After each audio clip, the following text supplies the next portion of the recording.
Hey everybody, welcome back to the Nerdy 30s review. I'm Jason and today we're diving into our comparative review of the NVIDIA RTX 5080 versus the NVIDIA RTX 4080 Super. That's right, today we're doing a deep dive comparison of the current generation hot off the presses $999 MSRP enthusiast class graphics card versus the previous generation with the same MSRP. And if you look at the overall hardware specs, you're not going to notice too much different, honestly. CUDA cores were only going up by about 500, so it's a 10,752 up from 10,240. Base and boost clock are almost identical at 2.3 versus 2.29 base, and then 2.62 gigahertz for the 5080 versus 2.55. So it's really neck and neck. The only real hardware difference that you'll notice anything relevant about is going to be the upgrade from GDDR6X to GDDR7.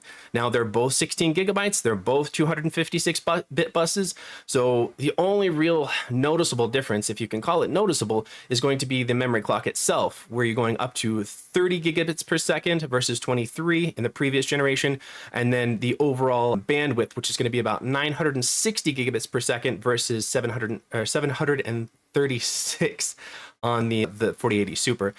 Outside of that, like TDP is within 30 watts of each other. They're very similar cards in a hardware perspective, and it's kind of disappointing when you look at that. Specifically, the CUDA core count. I know they're in the process, or they're trying to move away from CUDA and more into AI and interpolated frames, and that's the major selling point, honestly, between the two architectures. Because if you were to take them both outside of the box, like it would be like the 4080 Super Duper or the 4080 Super TI or TI Super, because out of the box performance is really not that different. What I wanted to do with this video specifically is take two relatively close to MSRP cards and overclock them as far as they can be stable, because that's the one delineating factor. The one minor difference between these two is the 4080 Super didn't really overclock that well as far as performance is concerned, whereas the reviews that I've been reading and seeing say that the 5080 Super is actually quite a good overclocker as far as performance left on the field if you don't. So yeah, without any further ado, let's go ahead and meet our contestants. All right, and in the green corner representing the previous generation, we have the Zotac Trinity OC White Edition. This is an MSRP card. I was able to get it at Amazon for $9.99. Primary reason is because it's small, it's cool, it fit my Fractal North system, which is a white system, so I really appreciated that it matched the aesthetics. It was a great performer. It was very power efficient. The overclock is marginal, which is what I was looking for specifically in this review, because I wanted to see the, push the overclock manually as far as you can go for both cards and see what you get. What I was able to get out of this was an additional 150 megahertz on core and an additional 750 megahertz on memory. So it was a modest overclock. It did give us some performance gains over out of the box, and it was stable. I really enjoyed. I lived on that overclock and it was comfortable. I did have to leverage DLSS in pretty much all 4K gaming, but it wasn't very noticeable. I feel like that's the world that NVIDIA is creating, is their enthusiast class is going to get you to 4K, but it's going to get you to 4K leveraging their software, leveraging DLSS, which luckily for us, it's a very good technology. Frame generation, I still have some issues with, but in some titles I do enable it. All tangents aside though, this is a great contender to put against our 5080, and we'll go ahead and introduce that now. And in the other green corner representing the current generation enthusiast class graphics cards, we have the MSI Ventus OC. OC is very marginal. It is 2640, which performative speaking, it's next to nothing. Out of the box, I checked against some other reviewers who had a similar configuration to mine, and we were talking like 1 to 2 frames difference. So, but the nice thing about it is I did get a nice stable manual overclock of 400 megahertz on core and 500 megahertz on memory. So I saw some really nice substantial performative gains over just out of the box performance, which I really appreciated. I was able to push it even farther specifically in games, but outside in the OS, I had some artifacts and some instability there. I didn't feel like it was fair to benchmark it on that particular core clock because it was unstable, and kind of the point is what is a nice stable overclock that most people are going to be able to hit, because these cards are really MSRP. They're not the premium lineups. They don't have the premium cooling solutions, so they're probably not going to have the highest bin silicon out of their respective cousins within the generation. So yeah, that's kind of why I went with these cards, because like if you're getting like a Vanguard, or you're getting a Supreme, or you're getting that just astronomical Astro or whatever the hell it's called from Asus, then you're probably going to be able to hit those and hit them quite easily. So that's really what I was trying to leverage here. So MSRP cards, what can we do that's nice and stable? As far as hardware specification upgrades, outside of the out-of-the-box core clock upgrade, we have 3 DisplayPort 2.1s and 1 HDMI 2.1. Still leveraging the 2x8 12 volt power adapter. I don't have any issues specifically with it. We never got anywhere near 600 watts. Cooling for such a small model was really, really good. It was a just crazy quiet card. The hottest it ever got while I was pushing it really, really, really hard with Returnal 4K ray traced was about 72 Celsius. So it was remarkably cool and remarkably quiet for a Ventus card. And that was one of the things that, like, generationally, I was hoping to get any other MSRP card other than the Ventus, but this is the only one I could get on Newegg. Is Ventus is, at least in my experience, have been very loud and very coil whiny, but this one was remarkably not so. It was still a little bit, but maybe it was just like I was bracing for the Ventus impact, but remarkably solid construction out of the Ventus. We've got a nice metal back plate. The rest of the shroud is plastic. We do have a nice flow through here on the back for the fans. Yeah, I am genuinely impressed with the architecture itself from like a thermal perspective. But yeah, the other things like measurements and such, it's 303 millimeters long, 121 millimeters wide or height, and then like thickness or width here down here, it is just 49 millimeters. So yeah, it's a pretty compact card. But yeah, I'm excited to get into the benchmarks. We'll do a quick overview of the system that I'm running them in. So as far as processor, we've got the Ryzen 7 9800X3D running on an Gigabyte Aorus Elite Wi-Fi X870 motherboard, and then we've got 64 gigabytes of DDR5 at 6,000 mega transfers. And let's get into those benchmarks. All right, benchmarks, here we go. We're kicking things off, as always, with synthetics. Now, this is going to be the only data set that we have that has the out-of-the-box stock scores as well as the overclock scores that we'd mentioned earlier. Everything beyond here is going to be overclocked. It's the whole purpose of this video. Because honestly, if we're going to roll both of these out there, as many reviewers have done at stock, it would be pretty embarrassing for the 5080. So let's see if an overclock will give us a real reason to buy this card at $1,000. Starting things off with Firestrike Ultra, we have a nice 17.7% lead for the 5080 at stock, and then extends to 19.9 once overclocked. So we have a 2.2% uplift in performance once overclocked. Nothing impressive so far. Time Spy was very, very close, very competitive. Meager 2.3% lead for the 5080 at stock, and that extended to 4.8 once overclocked. So we see only about a 2.5% uplift there. The trend continues as the lead does extend in Port Royal. We have a 20% lead flat at stock, and then 22.5 overclock. So yet again, 2.5% uplift. Synthetics not looking great. And unfortunately, we go the other direction. We go backwards in Speedway. We have a 19.7% lead at stock, and somehow the 4080 Super claws back 0.3% at overclock, giving us 19.4% uplift for the 5080. Let's hope that things get better in games, and we'll start off with 1440p raster. Plague Tale Requiem does give us a flat 17% lead for the 5080, so good to see there. 166.3 frames per second is nothing to sneeze at. Black Myth Wukong gives us a nice 21.1% uplift in performance over the 61.2 that we got out of the 4080 Super. Star Wars Jedi Survivor is a nice flat 16.1%. So, I mean, it's nothing spectacular just in terms of generational uplift, but it is still an uplift. Hogwarts Legacy, this one will be all over the place, as you'll see here very soon. But as for right now, Raster 10.7% uplift, 125.2 versus 113.1. Helldivers, Spreading Democracy Everywhere, we have a 15.9% lead at that 133.8, which is good to see. Final Fantasy VII Rebirth, which is a stuttery mess no matter which resolution you play it at, did see a 10.6% lead for the 5080. Now, moving on over to Horizon Forbidden West, this one is also kind of an anomaly for us. We have a 19.7% uplift in performance with that 142 frames per second versus the 117. So it's a big lead, honestly. As far as Monster Hunter Wilds, what we'll see here is like this is the benchmark utility that just recently released. The game is not out yet at time of recording. So what I did is I ran Afterburner, which is the Riva tuner, and I recorded the frame rates and the 1% lows against what the benchmark reported at the end.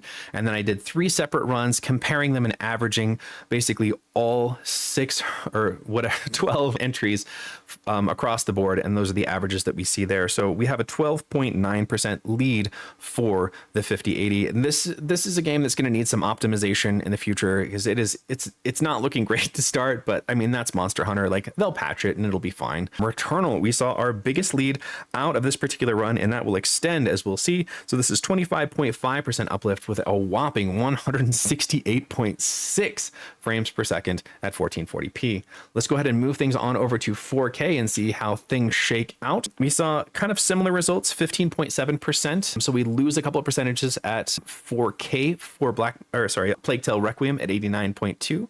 We did see a bump in performance for Black Myth Wukong from 21.1% to 22.8% at 4K. So still 60 frames per second at 4K raw raster. You love to see that. Obviously, ray tracing is a whole nother beast, but yeah, we'll get into that later. Star Wars Jedi Survivor sees us right about where we were. We actually lost 0.2 percentage points, so we're at 15.9% uplift, 73 versus 63. Moving on over to Hogwarts Legacy, this is the biggest jump in the world. Holy cow. From 10% to 30.9% in Hogwarts Legacy. 93 frames per second versus 71.1. I will tell you confidently, this is about Hogsmeade. For some reason, Blackwell handles Hogsmeade a lot better at 4K than the Lovelace chips do, and it's something that I saw across the board with Lovelace, just stuttery messes in Hogsmeade for the Lovelace cards, but very, very smooth here. So big uplift there. Kudos to that 5080. Helldivers 2, we saw similar results, 16.9% uplift with that score there. Final Fantasy Rebirth, we saw a doubling to up to 22.2% uplift at 115 frames per second versus the 94.1. Both are good, both are stuttery, both are Final Fantasy VII Rebirth. Horizon Forbidden West, what we have there is a 10.5% uplift. So we lost quite a bit, honestly, up from the 19.7 at 1440p, so I'm not sure what happened there. Monster Hunter Wilds, we have a 13.3%, so very, very similar to what we saw on the 1440p, but still a good uplift in performance. And then finally for Returnal, we saw basically identically the same performance, 25.4 versus 25.5, 115 frames per second at 4K raw raster. I'll take that all day, any day. Excellent numbers when overclocked for this 5080. Now, when we're talking generational uplift, like that's a whole other discussion. But I mean, this is the $1,000 card. So we had the $1,000 4080 Super, and now we have the $1,000 5080. So we do see anywhere from like a 10 to 30% uplift when overclocked. Now let's see how that carries over into ray tracing, and that always shakes things up. Starting things off, it's going to be a different game set here. There's going to be some we saw from the previous slides and some that we only see for this slides, and one of those is Cyberpunk 2077. We have a 18.5% uplift, 44.2 versus 37.3, but like neither one of these I would want to play this particular game at those frame rates, so you'd still be leveraging DLSS and probably frame generation once you're up over 60. Ghostwire Tokyo, I'm happy to see that the 5080 was able to reach over 60 frames per second native with that ray tracing enabled, and that is good for a 24.1% lead. Star Wars Jedi Survivor, this is a similar situation as we saw on the previous slides.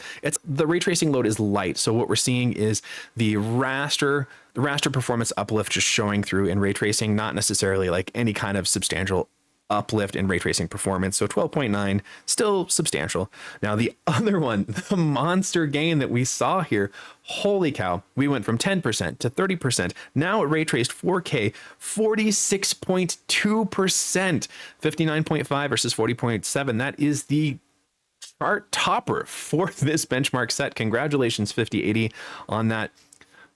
60 frames per second, darn near 4K ray trace. So impressive stuff there. Plague Tale Requiem brings us back down to earth with 18.4%, that's 68.2. So still really impressive numbers. As for, what is it, Alan Wake 2, we have a 28.3% lead. That is darn near playable. Honestly, 47.2, like I would still utilize DLSS and frame generation just to like really hone in that like theatrical, like every single frame is like a piece of art without any kind of stuttering, because you still see like the 28 frames, 1% low is not great. And so I would still leverage it, but it is a definitely 21.8 is sorry, 28.3 is a good uplift in performance in Week 2. Silent Hill 2 is where we have the 21.8% at 48.6 frames per second versus 39.9. A very similar showing to what we saw in Alan Wake 2. Both are very cinematic games. Both are very beautiful with ray tracing features enabled. So Control, this one we had a 11.3%, which is our lowest uplift. And if you look at that 1% low, it is awful. It is dreadful. At first, I thought it was my overclock being unstable, but no, even at stock, things got worse.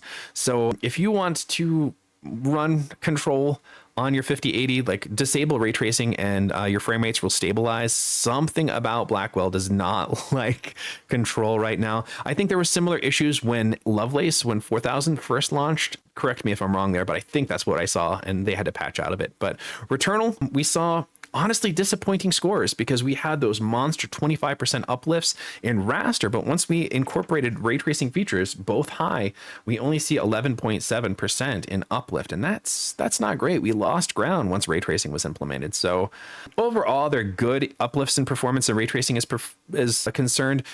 I would contend that honestly, if you're going to be using 4K ray tracing, you're going to be leveraging DLSS. You just are.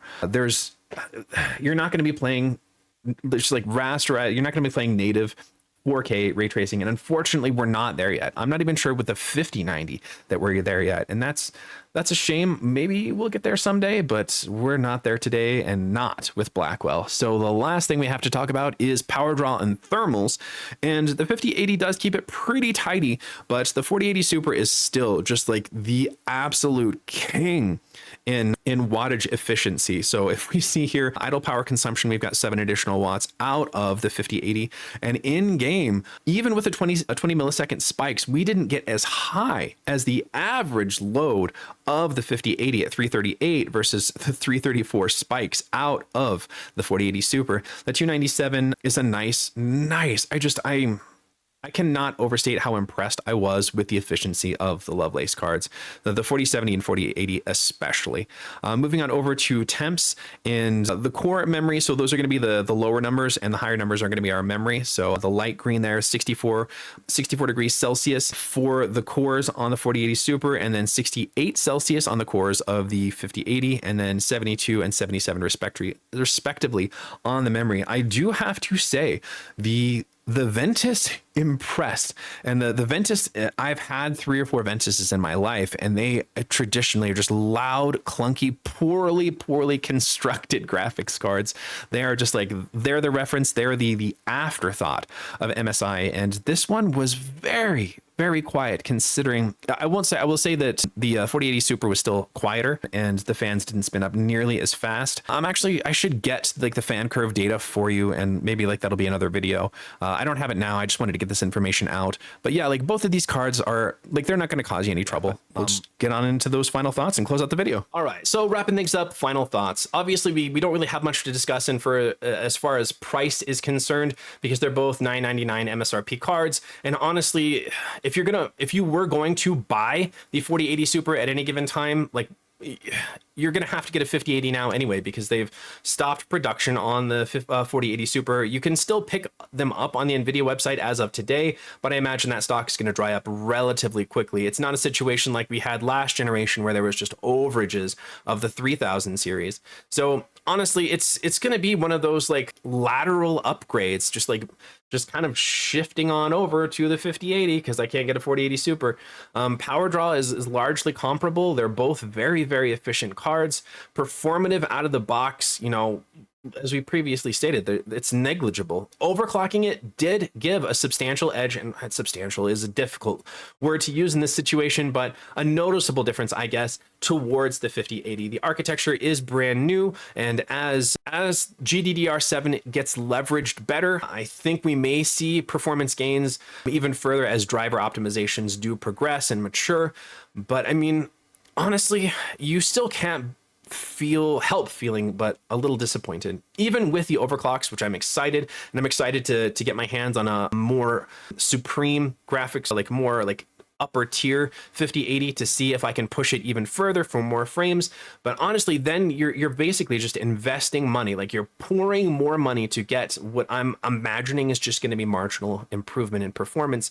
And that's also not very different from what you would say from like getting, you know, like this card rather than like an ROG card of the same, like the 4080 Super. Like you may get, you know, 3 to 5% performance gain, and that's a big maybe.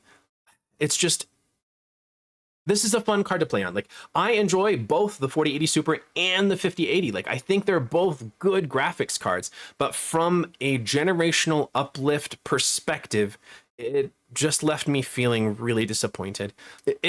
I can't even like make a call as far as a recommendation, because if you're gonna get a $1,000 graphics card and you want the enthusiast class, like this is your option. Like it's your option. 5080 is your option for enthusiast class 4K gaming. AMD, as far as I understand, is not challenging them there. Like the 9070, I've heard rumors it like goes toe to toe with the 4080, but that's you can't put stock in rumors. Like I will be the first person, I will be the most excited person shouting from the mountaintops if AMD does battle the 5080 in any kind of meaningful competition. Like even if we're talking within 10% frames of this guy, and you know, at that rumored $699 price point, if we can get there, sure, like I will make a recommendation one way or the other. But it's just, it sucks, because this is the world that Nvidia has created and the one that we're currently living and gaming in. So yeah, if you got $1,000 and you want a good graphics card, this is a good graphics card that is very performant. DLSS is a great feature. The multi-frame generation is a nice shtick in the one game that I was able to actually get good frames out of it for. And I mean, that's it. Like, it's an okay gaming graphics card at 4K. But your only other option is the 5090 or a previous generation. And previous generations are going to dry up. Like if you look at eBay right now, 4080s and 4080 Supers are going for like 50% over MSRP. They're going for like $1,600. And these guys, because there's such scarcity, are going for $1,800, $1,900, twice MSRP for MSRP cards. And it speaks to a really difficult position that Nvidia has placed us in the way they launched it. And it's, the responsibility doesn't lie solely on Nvidia, because AMD also started like pulling back production in preparation for the RDNA 4 cards. And I mean, Intel they threw us a lifeline with the B580, because that is a very performant 1440p graphics card for $250 MSRP, which is amazing. It's got its issues, as you'll see in my review, but the overall tenor, the climate of the PC gaming world right now is one that was one of very like high excitement, and now like we're just kind of really let down. And who knows, like maybe with the 5070 Ti, the 5070, the 9070 XT and the 9070, and like I said, if there's a new Battle Mage card that comes out that is really performant at that 1440p to 4K market, like I still have room in my heart for excitement, but I am admittedly let down in the performance gains, even overclocked for the 5080. Maybe a more performance, like a more premium card will change my mind. I don't find that likely, but yeah, it's okay. It is. And if you got $1,000 to spend on a GPU, then this is the GPU that you're gonna buy. I mean, you can get an XTX still, which is, from what I understand, usually beats this in raster, but like your ray tracing performance and power efficiency are just like so far outside of what this card can do that it doesn't really make sense. And it pains me to say that, because like I'm a big XTX fan, but honestly, yeah, like this is the go-to card. It's the only show in town, and I mean, it's okay. It's, you know, it's okay. But yeah, thank you guys so much for spending this time with me, for taking a good look at these two GPUs. I really enjoy the whole review process. If you enjoy content like this, please feel free to leave a like on the video, subscribe to the channel. It means more than you know. It really helps me. It's going to help me get this momentum to really keep this machine going. So I love you guys. You're a fantastic community. I hope you all have a fantastic day, and I'll see you in the next one.